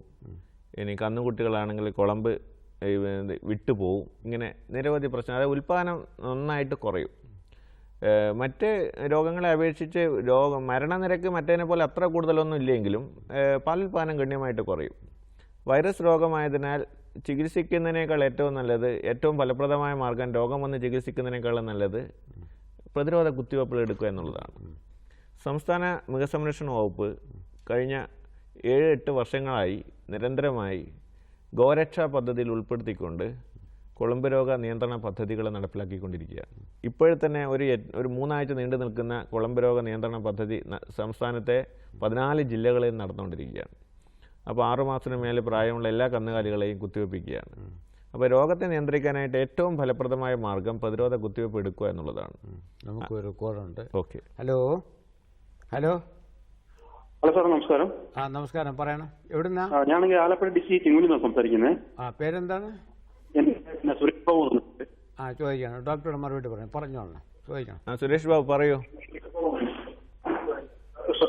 സാറേ, ഇതുപോലാണെങ്കിൽ എന്റെ ഒരു പശു ഉണ്ടായിരുന്നു. പറയൂ. ടിവിയുടെ വോളിയം ഒന്ന് കുറയ്ക്കാവോ? ഒരു മുലക്കാം മാത്രമുണ്ട്, ബാക്കിയെല്ലാം മൊത്തം പിന്നെ ഒരു വീക്കം പോലെയാണ്, അകിട് വീക്കമാണ്. പറയൂ കുറെ കൂടെ വിശദമായിട്ട് പറയണം. സാർ ഇതുകൊണ്ടാണെങ്കിൽ പ്രസവത്തിന് ശേഷം ഒരു ദിവസത്തിന് ശേഷം ടിവിയുടെ വോളിയം ഒന്ന് കുറച്ച് വെച്ചിട്ട് സംസാരിക്കുക പ്ലീസ്. ഓഡിയോ ക്ലിയർ അല്ല. ഒരു മുലക്കം മാത്രം, ബാക്കി 3 പിന്നെ വീങ്ങിയിരിക്കുവാണ്. ശരി, 4 കാമ്പിലുള്ളതിൽ ഒരു കാമ്പ് അല്ലല്ല, അങ്ങനല്ല. വോളിയം വെച്ചിട്ട് കുറെ സാവകാശത്തിൽ വർത്താനം പറയണം. ഹലോ, കാൾ കട്ടായി. അപ്പൊ അദ്ദേഹത്തിന്റെ സംശയം അതിന് നേരത്തെ നമ്മൾ പറഞ്ഞത് അദ്ദേഹം ശ്രദ്ധിച്ചോ ഇല്ലയോ എന്ന് അറിയില്ല. അപ്പൊ ഏതായാലും അവസാനം ഡോക്ടർ നമ്പർ കൊടുക്കുമ്പോൾ അദ്ദേഹം വിളിച്ച് ചോദിക്കട്ടെ, അതിനുള്ള സമാധാനം പറയാം. നമ്മുടെ ഈ പറഞ്ഞ വിഷയം ആയതുകൊണ്ട് നമുക്ക് അതിലോട്ട് കിടക്കണ്ട. നമ്മുടെ സംസാരിച്ചുകൊണ്ടിരുന്ന കുളമ്പ് രോഗത്തെ പറ്റിയാണ്. ഇത് വേനൽക്കാലത്തും വരുന്നതാണോ? ഇല്ല, കുളമ്പ് രോഗം ഏത് കാലത്തും വരാം. പക്ഷേ കൂടുതലായിട്ട് കുളമ്പ് രോഗം വരുന്നത് ഡിസംബർ ജനുവരി മാസങ്ങളിലാണ്. കാറ്റിലൂടെയാണ്. വളരെ ചെറിയ വൈറസുകളാണ്. ഈ കാറ്റിലൂടെ വൈറസുകൾ വരാനുള്ള സാധ്യതയുണ്ട്. മഴക്കാലത്തും കുളമ്പ് രോഗം യഥേഷ്ടം വരാം. പക്ഷേ കേരളത്തിൽ വളരെ സ്ട്രാറ്റജിക് ആയിട്ട് കുളമ്പ് രോഗ നിയന്ത്രണ പദ്ധതി സംസ്ഥാന മൃഗസംരക്ഷണ വകുപ്പ് നടപ്പിലാക്കുന്ന മൂലം ഒരു പരിധിവരെ കേരളത്തിൽ ഈ കുളമ്പ് രോഗത്തെ തടഞ്ഞു നിർത്താൻ നമുക്ക് സാധിക്കുന്നുണ്ട്. കുളമ്പ് രോഗം നല്ല രീതിയിൽ വന്നു കഴിഞ്ഞാൽ ഒരുപക്ഷെ കേരളത്തിൻ്റെ ഉൽപ്പാദനത്തെ പ്രതികൂലമായിട്ട് അത് ബാധിക്കും. ശരി. അതേപോലെ തന്നെ അതിനും സർക്കാർ തലത്തിൽ നല്ല രീതിയിൽ ഉള്ള പിന്നെ പ്രതിരോധ പ്രവർത്തനങ്ങൾ നടത്തുന്നുണ്ട്. അതിപ്പോൾ ഈ മഴക്കാലത്തിന് മുമ്പ് ചെയ്യണോ? ഈ ജനുവരി ഫെബ്രുവരി മാത്രം ചെയ്താൽ മതിയോ? അല്ല, സാധാരണയായിട്ട് നമ്മൾ ചില പ്രതിരോധ കുത്തിവയ്പ്പുകൾ മഴക്കാലത്ത് വേനൽക്കാലത്ത് ചെയ്യും, ചില കുത്തിവയ്പ്പുകൾ മഴക്കാലത്തും ചെയ്യാറുണ്ട്. അപ്പം നമ്മൾ ഏതാണ്ട് പ്രതിരോധ കുത്തിവയ്പ്പുകൾ നടന്നു കഴിഞ്ഞ് ഓരോ വർഷം ഇടവിട്ടാണ് പ്രതിരോധ കുത്തിവയ്പ്പുകൾ നടത്തിക്കൊണ്ടിരിക്കുന്നത്. മഴക്കാലത്തിന് തൊട്ട് മുമ്പായിട്ട് നമ്മൾ ചെയ്യേണ്ട ഒരു പ്രധാനപ്പെട്ട പ്രതിരോധ കുത്തിവയ്പ്പ് മഴക്കാല ആരംഭത്തിലും അതുപോലെ മെയ് ജൂൺ മാസങ്ങളിൽ ചെയ്യേണ്ടത് കുരലടപ്പ് എന്നുള്ളൊരു രോഗമുണ്ട്. ഈ കുരലടപ്പ് എന്നുള്ള രോഗത്തിന് പറയാം ഹെമറാജിക് സെപ്റ്റിസിമിയ എന്ന് പറയാം. ഈ ഹെമറാജിക് സെപ്റ്റിസിമിയ വരുന്നത് ഇതിനെ പാസ്റ്റലോസിസ് എന്നും പറയും. ഈ രോഗം വന്നു കഴിഞ്ഞാൽ നല്ല പനിയുണ്ടാവും, കീഴ്ത്താടിക്ക് ചുറ്റും നീരുണ്ടാവും, ചിലപ്പോൾ ശക്തിയായ വരളക്കം ഉണ്ടാവും, ചിലപ്പം രക്താതിസാരം ഉണ്ടാവും, ചിലപ്പോൾ ശ്വാസതടസ്സം ഉണ്ടാവും, ചിലപ്പോൾ പശുക്കൾ ചത്തുപോവുകയും ചെയ്യും. പാസ്റ്റർല ഇനം ബാക്ടീരിയയാണ് രോഗകാരണം. ഇതിൻ്റെ വരാനുള്ള ഒരു പ്രധാനപ്പെട്ട കാരണം ഈ മഴക്കാല ആരംഭത്തിൽ നമുക്കൊരു കോളുണ്ട്. ഹലോ, ആരാണ്? എവിടെ നിന്നാണ്? പേര് പറയൂ. ഞങ്ങള് ചരപ്പറമ്പിൽ നിന്നാണ്, തൃശ്ശൂർ അടുത്താണ്. അവിടുന്ന് വിളിക്കണത്. ഈ പെറ്റേന്റെ അവിടുന്ന് 4 മലയിൽ നിന്ന് ഇങ്ങനെ പാലിങ്ങനെ പോവാ. അപ്പൊ അത് ഔട്ടിൽ നിന്നാ കുറച്ചേരം നിക്കും, പിന്നെ ചൊറത്തി കഴിഞ്ഞാൽ 4 മലയിൽ നിന്ന് ഒപ്പം പോവും. അപ്പൊ അങ്ങനെ ആ പയ്യനാണെങ്കിൽ ഇപ്പൊ ഭയങ്കര ക്ഷീണാ. എത്ര ലിറ്റർ പാല് കിട്ടുന്ന പശുവാണ്? കാലത്ത് 6 ലിറ്റർ കിട്ടുന്നുണ്ട്. ഉച്ചക്കോ? ഉച്ചക്ക് 2-2.5 ലിറ്റർ പാല് കിട്ടുന്നുണ്ട്. ചില പശുക്കളിലെ അകിടിലെ മുലക്കാമ്പുകൾ വളരെ സോഫ്റ്റ് ആവുമ്പോൾ വളരെ പെട്ടെന്ന് പാല് നിറയുമ്പോൾ വളരെ പെട്ടെന്ന് തന്നെ പാൽ ചുരത്തി വളരെ പെട്ടെന്ന് തനിതായിട്ട് പാല് പോയിക്കൊണ്ടിരിക്കും. ഇത് നിയന്ത്രിക്കാനുള്ള ഒരു പ്രധാനപ്പെട്ട കാര്യം നിങ്ങൾ പരിചരണത്തിൽ ഒന്ന് ശ്രദ്ധിച്ചാൽ മതി. ഇപ്പൊ ദിവസേന 2 തവണ കറക്കുന്ന പശുക്കളെ ഇപ്പൊ 3 തവണ കറന്നിട്ടും ഇങ്ങനെ വരുന്നെങ്കിൽ നിങ്ങൾ 4 തവണയാക്കുക. കറവയുടെ ദൈർഘ്യം വർദ്ധിപ്പിക്കാൻ നോക്കുക. കറവയുടെ ദൈർഘ്യം വർദ്ധിപ്പിക്കുമ്പോൾ ഈ പാല് ചുരത്തി പോകുന്നത് ഒരു പരിധിവരെ ഒഴിവാക്കാം. രണ്ടാമത്തെ ഒരു പ്രധാനപ്പെട്ട കാര്യം നിങ്ങൾ ചെയ്യേണ്ടത്, പശു കിടന്നു കഴിഞ്ഞിട്ട് ആ ഭാഗം പ്രസ് ചെയ്യുമ്പോൾ പാല് വീണ്ടും പോകും. ഇല്ല, അങ്ങനെ പോകാറുണ്ടോ? അങ്ങനെ ചെയ്യുമ്പോൾ നിങ്ങൾ ചെയ്യേണ്ടത് പശുക്കളുടെ തൊഴുത്തിൽ കുറച്ച് വിരിപ്പായിട്ട് പഴയ ചാക്കോ അല്ലെങ്കിൽ വൈക്കോലോ അങ്ങ് ഇട്ട് കഴിഞ്ഞാൽ കിടന്നാലും അത്ര പ്രസ് ചെയ്താലും പാല് പോവില്ല. അപ്പോൾ ചെയ്യേണ്ട ഒരു കാര്യം, ഇപ്പോൾ ഉള്ള കറവയുടെ അതായത് വൈകിട്ട് നിങ്ങൾക്ക് ആവശ്യമായ കുറച്ച് പാല് വൈകിട്ട് നിങ്ങൾ കറന്നെടുക്കുക. 4 തവണ കറക്കുക. ആദ്യത്തെ ഒരു 2 മാസങ്ങളില്ലെങ്കിൽ 4 തവണ കറന്നാകുമ്പോൾ പിന്നെ കുറച്ച് പാല് കുറയുമ്പോഴേക്കും ഇത് ശരിയായിക്കൊണ്ടിരിക്കും. ഈ കാര്യത്തിൽ ശ്രദ്ധിച്ചു കഴിഞ്ഞാൽ വലിയ ബുദ്ധിമുട്ടില്ലാതെ ഇത് പരിഹരിക്കാം. വേറെ പ്രത്യേക മരുന്നുകൾ കൊടുക്കേണ്ട കാര്യമൊന്നുമില്ല. പയ്യന് ഭയങ്കര ക്ഷീണമാണ്. നല്ലവണ്ണം ക്ഷീണം ഉണ്ടെങ്കിൽ വൈറ്റമിനുകളും കാൽഷ്യവും ഫോസ്ഫറസും അടങ്ങിയ ടോണിക്കുകൾ അത് മേടിച്ചു കൊടുക്കുന്നുണ്ട്. പിന്നെ ഒരു പൊടി മേടിച്ചു കൊടുക്കുന്നുണ്ട്. ഇപ്പൊ ഒരു തരം ഗുളിക ഡോക്ടർ എഴുതിയിട്ട് അത് കൊടുക്കുന്നുണ്ട്. അത് പതിവായിട്ട് കൊടുക്കുക. ശാസ്ത്രീയ രീതിയിൽ തീറ്റ കൊടുക്കുക. പച്ചപ്പുല്ല് കൊടുക്കുന്നുണ്ടോ? പുല്ലൊക്കെ പാടത്തെ വീട് പുല്ല് സമൃദ്ധിയായിട്ട് കൊടുക്കുന്നുണ്ട്. അതുപോലെ തന്നെ അതിൽ വിരബാധയുടെ ലക്ഷണങ്ങൾ ഉണ്ടോ നോക്കണം. ആ പശുക്കളുടെ ചാണക സാമ്പിൾ എടുത്തിട്ട് മൃഗാശുപത്രിയിൽ കൊണ്ടുപോയി കഴിഞ്ഞ് പരിശോധിച്ചാൽ അറിയാം അതിന് വിരബാധയുടെ ലക്ഷണം ഉണ്ടോ നോക്കാം. അപ്പോൾ വിരബാധയുടെ ലക്ഷണം ഉണ്ടെങ്കിൽ പശുക്കളുടെ ശരീരം ഇങ്ങനെ ശോഷിച്ചുകൊണ്ടിരിക്കും. രണ്ടാമത്തെ ഒരു പ്രധാനപ്പെട്ട കാര്യം, പശുക്കളെ ശോഷിക്കാനുള്ള ഒരു പ്രധാനപ്പെട്ട കാരണം കീറ്റോസിസ് എന്നുള്ളൊരു രോഗമുണ്ട്. പക്ഷേ ഈ കീറ്റോസിസ് എന്നുള്ള രോഗം വന്നു കഴിഞ്ഞാൽ പശു വേണ്ട രീതിയിൽ തീറ്റ എടുക്കുകയില്ലേ? തീറ്റ നന്നായിട്ട് കഴിക്കുന്നില്ലേ? ഇല്ല, തീറ്റ കഴിക്കുന്നില്ല. ആള് നടക്കുമ്പോ അങ്ങനെ ഒരു ആട്ടം ഉണ്ട്. അപ്പോൾ ഒരു കാര്യം ചെയ്യേണ്ടത്, പശുക്കളുടെ ആ പശുവിന്റെ മൂത്രവും അതുപോലെ ചാണകവും ഏറ്റവും അടുത്തുള്ള മൃഗാശുപത്രിയുമായി ബന്ധപ്പെട്ട് പരിശോധിപ്പിച്ച് ആവശ്യമായ ചികിത്സ നൽകി കഴിഞ്ഞാൽ അത് വളരെ പെട്ടെന്ന് പരിഹരിക്കാൻ സാധിക്കും. വിളിച്ചത് നന്ദി. Okay, thank you.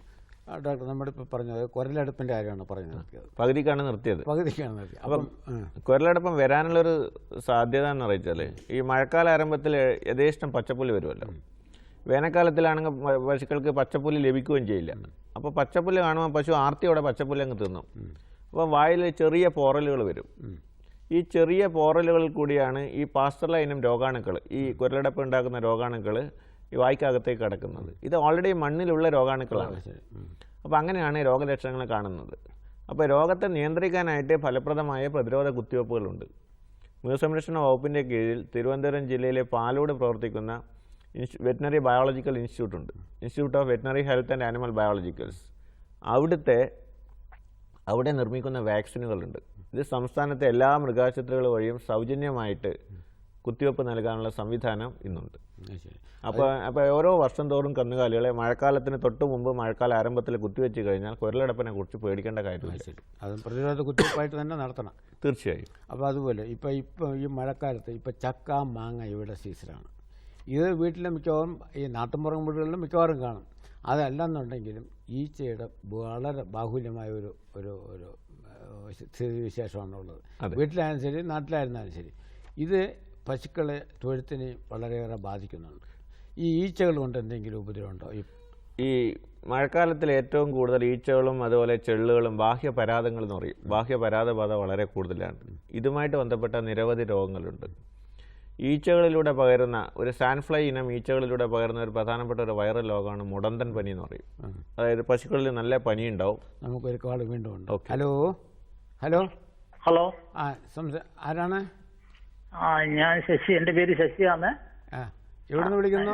ഞാൻ ആറയൂര് എന്ന് പറയുമ്പം ഉദയംകുളങ്ങരയ്ക്കടുത്ത്. അറിയാം. ചോദിച്ചോളൂ, ഡോക്ടറോട് ചോദിച്ചോളൂ. ശശി പറയൂ. Okay sir. സാറേ, എന്റെ പശു ഈ 1-ാം തീയതി പ്രസവിച്ചേ. ജൂൺ 1-ാം തീയതി? ജൂൺ 1-ാം തീയതി. കഴിഞ്ഞ പ്രസവത്തിലും 10-20 ലിറ്റർ പാലുണ്ടായിരുന്നതാണ്.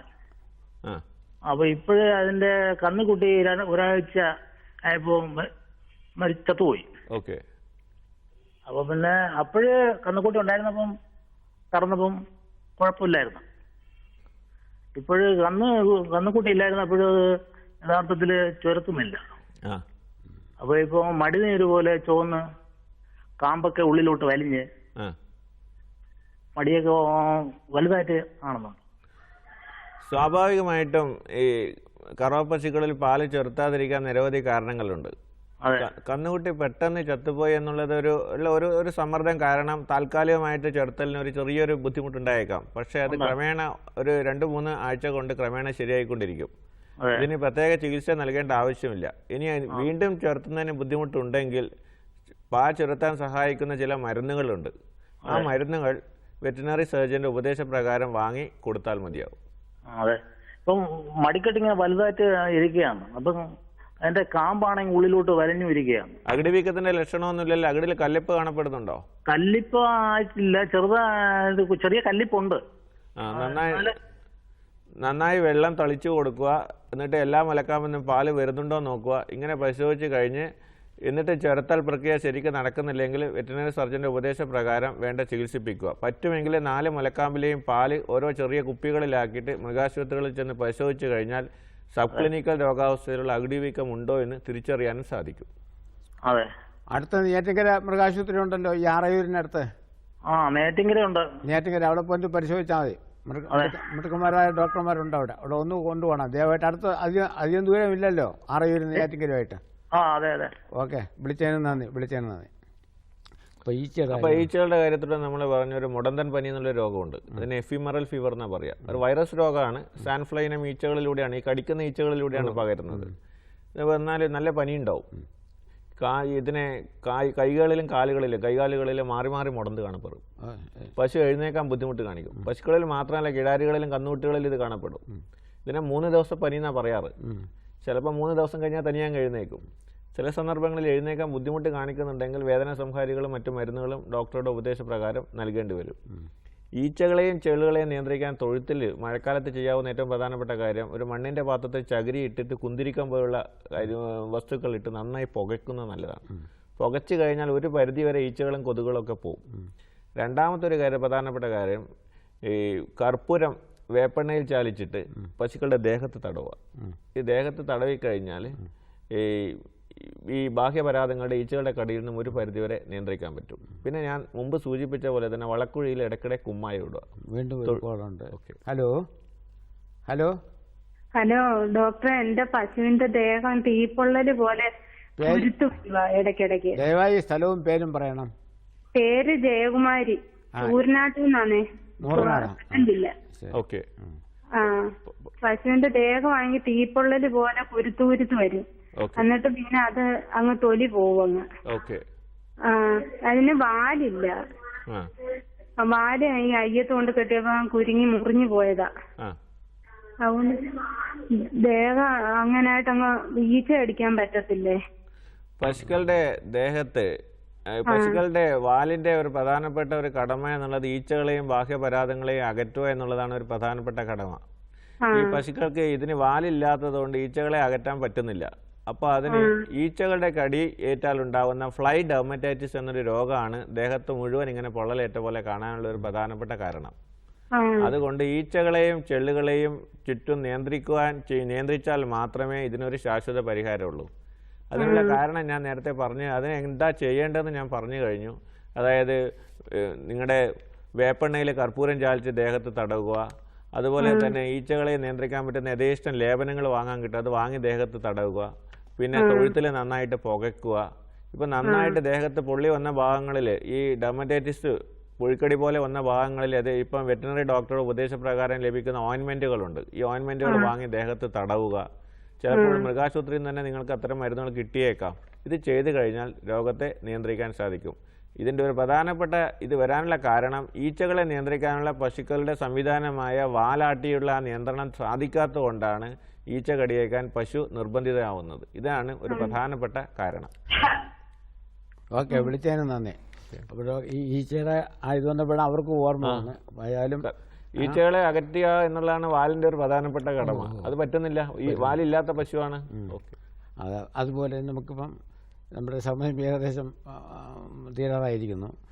ഈ ഒരു മഴക്കാലത്ത് ഈ തീറ്റക്രമം എങ്ങനെയാണ് പശുക്കളുടെ ഒരു? പശുക്കളിൽ മഴക്കാലത്ത് തീറ്റച്ചെലവ് കുറക്കാൻ പറ്റിയൊരു കാലയളവാണ്. അതായത് യഥേഷ്ടം പച്ചപ്പുല്ല് ലഭിക്കും. ഞാൻ മുമ്പ് സൂചിപ്പിച്ച പോലെ തന്നെ 1 കിലോഗ്രാം തീറ്റയ്ക്ക് പകരമായിട്ട് 10 കിലോ പച്ചപ്പുല്ല് കൊടുത്താൽ മതി. അപ്പോൾ പച്ചപ്പുല്ല് യഥേഷ്ടം ലഭിച്ചു കഴിഞ്ഞാൽ ഏതാണ്ട് തീറ്റച്ചെലവിൻ്റെ പകുതി പച്ചപ്പുല്ലിലൂടെ മീറ്റ് ചെയ്യാം. പിന്നെ കൊടുക്കുന്ന തീറ്റ ഞാൻ നേരത്തെ പറഞ്ഞ പോലെ തന്നെ ചെറുതായിട്ട് അല്പം വെള്ളത്തിൽ കുഴച്ച് ഇളം ചൂടുവെള്ളം കുടിക്കാൻ കൊടുക്കുന്നത് നല്ലതാണ്. പിന്നെ മഴയത്ത് പശുക്കളെ മേയാൻ വിടരുത്. നല്ല ശക്തിയായ മഴയത്ത് മേയാൻ വിടരുത്. തണുത്ത കാറ്റടിക്കുന്ന സമയത്ത് പുറത്തുകൊണ്ട് കെട്ടി. ഇതൊക്കെ ശ്വാസകോശ രോഗങ്ങൾ ഉണ്ടാക്കാനും മറ്റു രോഗങ്ങൾ ഉണ്ടാക്കാനും ഇടവരുത്തും. അപ്പോൾ തീറ്റ കൊടുക്കുമ്പോൾ തന്നെ ഞാൻ നേരത്തെ പറഞ്ഞ പൂപ്പൽ വിഷബാധ പ്രത്യേകം ശ്രദ്ധിക്കണം. അതുപോലെ നല്ല ചക്കയും ഇങ്ങനെ പഴയ ചക്കയുടെയും മാങ്ങയുടെ അവശിഷ്ടങ്ങളെ കൂടുതലായി കൊടുക്കുമ്പോൾ ദഹനക്കേടും വയറിളക്കം ഉണ്ടാവും. ശക്തിയായ വയറിളക്കം ഒരു പശുവിന് വന്നു കഴിഞ്ഞാൽ പാലുൽപാദനം ഗണ്യമായിട്ട് കുറയും. 10 ലിറ്റർ പാൽ ഉൽപ്പാദിപ്പിക്കുന്ന ഒരു പശുവിന് നല്ലൊരു വയറിളക്കം വന്നു കഴിഞ്ഞാൽ പാലുൽപാദനം 5 ലിറ്ററായി കുറയും. അപ്പോൾ ദഹനക്കേടൊന്നും ഇല്ലാത്ത രീതിയിൽ തീറ്റ നൽകാനും അതുപോലെ തന്നെ ചക്കയും ഇതൊക്കെ സാധാരണ കഴിക്കുന്ന പശുക്കളാണെങ്കിൽ കുറഞ്ഞ അളവിൽ നൽകി കൊടുക്കാനും അതുപോലെ കൂടിയ അളവിൽ അരിക്കഞ്ഞോ അതൊന്നും കൊടുക്കാതെ ദഹനക്കേട് നമ്മൾ ഉണ്ടാക്കാതിരിക്കാനും പ്രത്യേകം ശ്രദ്ധിക്കേണ്ടതാണ്. അങ്ങനെ ശരിക്കും പറഞ്ഞു കഴിഞ്ഞാൽ ഈ പാലിനെ സംബന്ധിച്ചിടത്തോളം ക്ഷീരകർഷകരെ സംബന്ധിച്ചിടത്തോളം എപ്പോഴും ഈ രോഗങ്ങൾ ഒരു പ്രശ്നം തന്നെയാണ്. തീർച്ചയായും അതിന് ഗവൺമെൻറ് തലത്തിൽ എന്തൊക്കെ പ്രതിരോധ, നേരത്തെ ഡോക്ടർ പറഞ്ഞു കുളമ്പ് രോഗത്തിനെതിരായിട്ട് നടപടികളുണ്ടെന്ന്, അതുമാതിരി ഇത്തരത്തിലുള്ള ഇതിന് എന്തെങ്കിലും പ്രവർത്തനം? കേരളത്തെ സംബന്ധിച്ചിടത്തോളം മറ്റു സംസ്ഥാനങ്ങൾക്ക് തന്നെ മാതൃകയായി പഞ്ചായത്ത് തലത്തിൽ മൃഗാശുപത്രികളുള്ള മുഴുവൻ പഞ്ചായത്തുകളും മൃഗാശുപത്രികളുടെ നെറ്റ്വർക്കിംഗ് ഉള്ള ഏകൊരു സംസ്ഥാനമാണ് കേരളം. അതുപോലെ ഇതുമായിട്ട് ബന്ധപ്പെട്ട ശാസ്ത്രീയ വിവരങ്ങൾ നൽകാൻ വെറ്റിനറി സർജന്മാരുണ്ട്. ബ്ലോക്ക് അടിസ്ഥാനത്തിൽ ക്ഷീരവികസന ഡയറി എക്സ്റ്റൻഷൻ ഓഫീസർ സിസ്റ്റം ഉണ്ട്. അതുപോലെ ടെക്നോളജികൾ ഇതുമായിട്ട് ബന്ധപ്പെട്ട ഗവേഷണവും അതുമായിട്ട് ബന്ധപ്പെട്ട സാങ്കേതിക വിദ്യയും കർഷകരിൽ എത്തിക്കാൻ വേണ്ടി വെറ്റിനറി സർവകലാശാലയുണ്ട്. അതുകൊണ്ട് ഈ എല്ലാ ഏജൻസികളും അതോടൊപ്പം തന്നെ പൊതുമേഖലാ സ്ഥാപനങ്ങളായ Kerala livestock development board, Kerala feeds, ഇങ്ങനെ നിരവധി പൊതുമേഖലാ സ്ഥാപനങ്ങളുണ്ട്. അപ്പോൾ സംസ്ഥാന വകുപ്പുകളും പൊതുമേഖലാ സ്ഥാപനങ്ങളും സർവകലാശാലയും കൂടി ചേർന്നുകൊണ്ട് മൃഗസംരക്ഷണ മേഖലയിൽ ക്ഷീരകർഷകരുടെ ക്ഷേമത്തിനായിട്ട് നിരവധി പദ്ധതികൾ നടപ്പിലാക്കിക്കൊണ്ടിരിക്കുകയാണ്. മാത്രമല്ല മൃഗാശുപത്രികൾ തോറും രോഗനിയന്ത്രണത്തിനുള്ള സംവിധാനം വളരെ ശക്തമായിട്ട് കേരളത്തിൽ നടപ്പിലാക്കിക്കൊണ്ടിരിക്കുകയാണ്. സാംക്രമിക രോഗങ്ങളെ നിയന്ത്രിക്കാനും അതുപോലെ ബോധവൽക്കരണ പ്രവർത്തനങ്ങൾ, ബോധവൽക്കരണമാണ് ഒരു പ്രധാനപ്പെട്ട കാര്യം. ഇൻഷുറൻസ് പരിരക്ഷ എന്തെങ്കിലും ഇപ്പം ഉണ്ടോ? എല്ലാ പശുക്കളെയും ഇൻഷുർ ചെയ്യാനുള്ള ഇൻഷുറൻസ് പരിരക്ഷ ഇപ്പോൾ സംസ്ഥാന മൃഗസംരക്ഷണ വകുപ്പിൽ നിലവിലുണ്ട്. ഇൻഷുർ ചെയ്യാൻ താല്പര്യമുള്ള ക്ഷീരകർഷകർ ഇതുമായിട്ട് ബന്ധപ്പെട്ട് മൃഗാശുപത്രിയുമായിട്ട് ബന്ധപ്പെട്ടാൽ മതി. മുമ്പത്തെ പോലെയൊന്നുമല്ല, ഇപ്പോൾ പശുക്കളെ ഇൻഷുർ ചെയ്യേണ്ടത് അത്യാവശ്യമാണ്. എന്താ വെച്ചാൽ മുമ്പത്തെ പോലെ 10,000-15,000 രൂപ വിലയുള്ള പശുക്കളൊന്നുമല്ല, ഇപ്പോൾ ഏതാണ്ട് 1,00,000 രൂപ വരെ വിലയുള്ള പശുക്കളാണ്. പെട്ടെന്ന് പശുക്കൾക്ക് എന്തെങ്കിലും സംഭവിച്ചു കഴിഞ്ഞാൽ ഉണ്ടാക്കുന്ന സാമ്പത്തിക നഷ്ടം വളരെ ഭീമമാണ്. അതുമല്ല 2-3 പശു വെച്ചിട്ട് ഒരു കുടുംബം നയിക്കുന്ന ആൾക്കാരാണ് കൂടുതലുള്ളത്. തീർച്ചയായും ഇതിന്റെ നഷ്ടം തീർച്ചയായിട്ടും ഒരിക്കലും നമുക്കത് കേരളത്തെ സംബന്ധിച്ചിടത്തോളം നമ്മൾ ഏതാണ്ട് 90%-ലധികം ക്ഷീരകർഷകർ സബ്സിസ്റ്റൻസ് ഫാമിംഗ് ലെവലാണ്. 1 പശു 2 പശു വളർത്തുന്ന കർഷകരാണ്. ഡോക്ടർ, ഏതായാലും നമ്മുടെ ഈ സമയം ഇവിടെ അവസാനിച്ചിരിക്കുകയാണ്. മറ്റൊരു വിഷയമായി അടുത്ത ദിവസങ്ങളിൽ വരാം. ഈ തിരക്കിനിടയിൽ ഇവിടെ വന്ന് ഈ കൃഷിക്കാരോട് സംസാരിച്ചതിന് ദൂരദർശനമായിട്ട് പ്രത്യേകം നന്ദി പറയുന്നു. ഇത് ഒരുപാട് പേര് ചോദ്യങ്ങൾ ചോദിക്കുകയും ഇനി ചോദിക്കാൻ ഒരുപാട് പേര് മുന്നിട്ട് വരികയും ചെയ്തിട്ടുണ്ട്. പക്ഷേ അവർക്കൊക്കെ ഇതിനൊരു സമയം കിട്ടിയിട്ടില്ല. നിങ്ങളുടെ ഈ ഡോക്ടറുടെ വിലാസം പറയാം, ഫോൺ നമ്പർ പറയാം, ദയവായി ശ്രദ്ധിച്ചുകൊള്ളുക. Doctor T P. സേതുമാധവൻ, ഡയറക്ടർ സംരംഭകത്വ വിജ്ഞാന വ്യാപന വിഭാഗം, വെറ്റിനറി സർവകലാശാല, Pookode, Wayanad. Phone number 9846108992. Phone number ഒരു പറയാം, 9846108992. ഇദ്ദേഹത്തിന് ഈ നമ്പറിൽ വിളിച്ചു കഴിഞ്ഞാൽ എല്ലാ കാര്യങ്ങളും നിങ്ങൾക്ക് എല്ലാ കാര്യങ്ങളുടെയും സംശയങ്ങൾ തീർക്കുന്നതാണ്. ഈ പരിപാടിയിലേക്ക് വന്നതിൽ ഒരിക്കൽ കൂടി നന്ദി രേഖപ്പെടുത്തുന്നു. നന്ദി.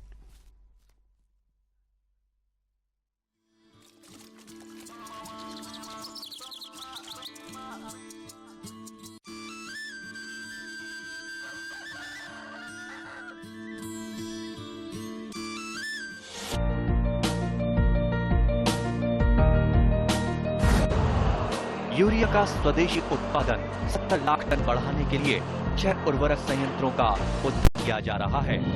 FCIL के गोरखपुर, सिंदरी, तलचर और रामागुंडम संयंत्र, HFCL की बरौनी इकाई और PVFCL की नामरू फोर्थ। सोने पर सुहागा ये है कि देश में अब बनेगा सिर्फ नीम लेपित यूरिया, क्योंकि इससे होगा किसानों का फायदा ही फायदा। अनाज का उत्पादन 10% तक बढ़ेगा। बढ़ेगी 10 से 15% नाइट्रोजन क्षमता।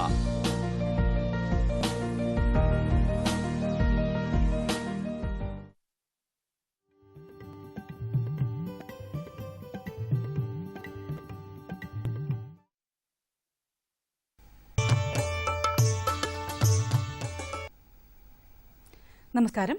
ദൂരദർശൻ കാർഷിക വാർത്തകളിലേക്ക് സ്വാഗതം. പ്രധാന വാർത്തകൾ. നെൽവയലുകളുടെ സംരക്ഷണം ഉറപ്പാക്കും. പന്നി വളർത്തലിന് ധനസഹായം. ഡയറി ഫാം സംരംഭകർക്ക് പരിശീലനം നൽകുന്നു.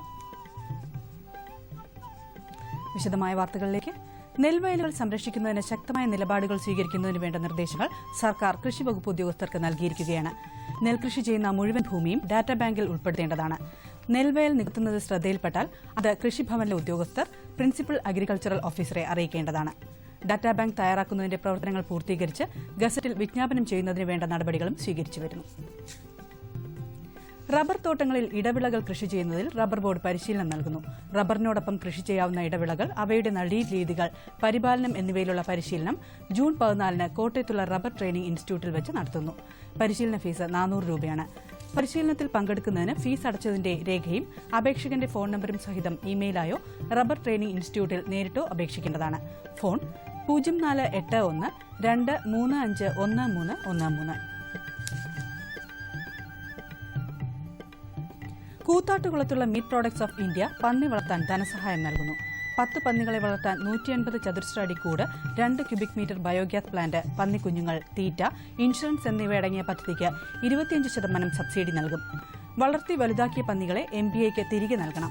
പന്നികളുടെ തൂക്കത്തിനനുസരിച്ചുള്ള വില കർഷകർക്ക് നൽകും. പന്നി വളർത്തലിനുള്ള ധനസഹായ പദ്ധതിയെക്കുറിച്ച് കൂടുതൽ അറിയുന്നതിന് വിളിക്കാവുന്ന ഫോൺ നമ്പർ 9446471333.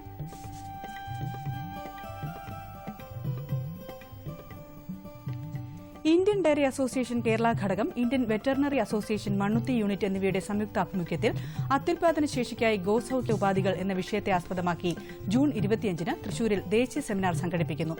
സെമിനാറിൽ പങ്കെടുക്കുന്നതിന് മുൻകൂട്ടി പേര് രജിസ്റ്റർ ചെയ്യേണ്ടതാണ്. Phone number 9400275900. മറ്റൊരു നമ്പർ 9446422328.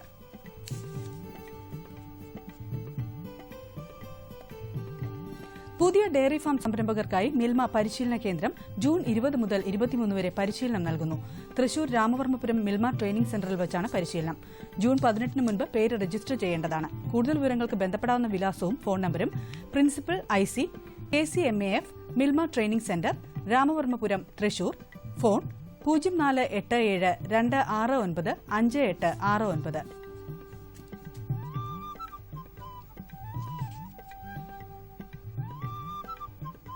കമ്പോള നിലവാരം. വെളിച്ചെണ്ണ കൊച്ചി 7800 രൂപ, കോഴിക്കോട് 8600 രൂപ, തൃശൂർ 7900 രൂപ. കൊപ്ര കൊച്ചി 5340 രൂപ, കോഴിക്കോട് 5300 രൂപ, തൃശൂർ 5450 രൂപ. കുരുമുളക് അൺഗാർബിൾ 68000 രൂപ, കുരുമുളക് ഗാർബിൾ 71000 രൂപ. ചുക്ക മീഡിയം 16500 രൂപ, ചുക്ക ബെസ്റ്റ് 18000 രൂപ. മഞ്ഞൾ സേലം 10400 രൂപ, മഞ്ഞൾ ഈറോഡ് 10700 രൂപ. കൊച്ചി റബ്ബർ RSS 5ാം ഗ്രേഡ് 12900 രൂപ, റബ്ബർ RSS 4ാം ഗ്രേഡ് 13200 രൂപ. കോട്ടയം റബ്ബർ RSS 5ാം ഗ്രേഡ് 13000 രൂപ, റബ്ബർ RSS 4ാം ഗ്രേഡ് 13300 രൂപ. കമ്പോള നിലവാരം കൊച്ചിയിൽ. വെളിച്ചെണ്ണ 7800 രൂപ, കൊപ്ര 5340 രൂപ, പിണ്ണാക്ക് എക്സ്പെല്ലർ 2000 രൂപ, പിണ്ണാക്ക് റോട്ടറി 2300 രൂപ. കുരുമുളക് അൺഗാർബിൾ 68000 രൂപ, കുരുമുളക് ഗാർബിൾ 71000 രൂപ. ചുക്ക് മീഡിയം 16500 രൂപ, ചുക്ക് ബെസ്റ്റ് 18000 രൂപ. മഞ്ഞൾ നാടൻ 11500 രൂപ. അടയ്ക്ക പുതിയത് 18000-നും 19000-നും മധ്യേ. ജാതിക്ക തൊണ്ടൻ കിലോഗ്രാമിന് 170-നും 180-നും മധ്യേ. ജാതിക്ക തൊണ്ടില്ലാത്തത് 350-നും 370-നും മധ്യേ. ജാതിപത്രി 500-നും 1000-നും മധ്യേ. ഗ്രാമ്പു 755 രൂപ. റബ്ബർ RSS 5ാം ഗ്രേഡ് 12900 രൂപ, റബ്ബർ RSS 4ാം ഗ്രേഡ് 13200 രൂപ. ഒട്ടുപാൽ 8600 രൂപ, ലാറ്റക്സ് 9800 രൂപ. കാലാവസ്ഥ. കണ്ണൂർ കൂടിയ താപനില 30.2 ഡിഗ്രി സെൽഷ്യസ്, കുറഞ്ഞ താപനില 25.6 degree Celsius. Kozhikode 31, 24.8. Kochi 29.6, 24.5. Alappuzha 28.9, 25. Punalur 28.6, 23.5. Thiruvananthapuram 29.5, 24.2 degree Celsius. ഇതോടെ ഇന്നത്തെ കാർഷിക വാർത്തകൾ സമാപിക്കുന്നു. നമസ്കാരം.